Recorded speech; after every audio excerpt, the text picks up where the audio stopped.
An ABC News exclusive first look at Uber launching its first driverless car ride this morning in Phoenix, Arizona. Our transportation correspondent, Gio Benitez, took it for a spin, and you're here. Good morning, Gio. I'm here. I made it, Michael. Good morning. Yeah, this is a massive shift for the biggest ride-sharing company in the world. Uber is using cars from Waymo. You're going to see that in this piece. It's a self-driving robo-taxi service that's been operating for several years in Phoenix, and that's where GMA got an exclusive first look. For an app synonymous with drivers asking for 5-star ratings, this Uber ride, well, it feels very different. Well, one thing's for sure, it's a very quiet ride, because there's nobody in here. GMA getting an exclusive first look at the latest Uber offering, completely autonomous, driving itself through the streets of Phoenix, Arizona, with an empty driver's seat. But it seems to be observing all of the traffic laws right now. It clearly has all of those cameras watching what's happening all around it.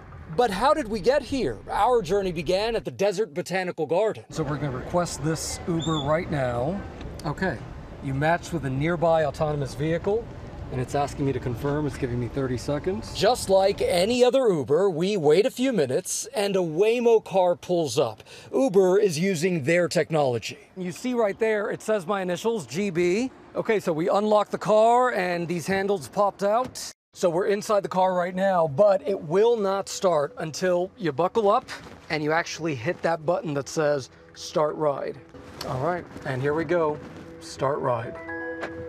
So it's a little strange, and I gotta be honest, a little unnerving because you aren't used to seeing that driver's seat empty and the steering wheel moving anyway. But I quickly get used to it, and so will many other Uber riders in Phoenix starting today. And the obvious question here is it safe, right? And that's what a lot of people are going to be asking before they get in a car without a driver and you see the steering wheel moving on its own. We understand some people will have questions. There's always questions with new technology.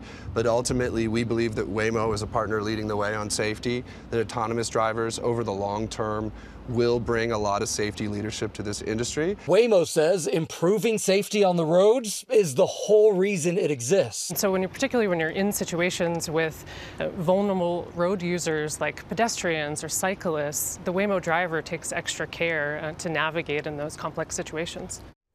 And Uber says these rides will not cost any more. Now, we should tell you, federal regulators show that autonomous vehicles across all companies had nearly 200 accidents so far this year, but that's out of more than 6 million total car accidents. The majority had no injuries and only minor damage, but no doubt about it, a lot of people are going to be looking at this and saying, do I want to do it? But it's pretty interesting. You were a little anxious in the beginning, but you kind of calmed down. Yeah, I definitely was. I felt it was a little weird, but it worked out. Okay, yeah. Glad. Thanks, Gio. Well, hey there, GMA fans. Robin Roberts here. Thanks for checking out our YouTube channel. Lots of great stuff here. So go on, click the subscribe button right over here to get more of awesome videos and content from GMA every day, anytime. We thank you for watching, and we'll see you in the morning on GMA.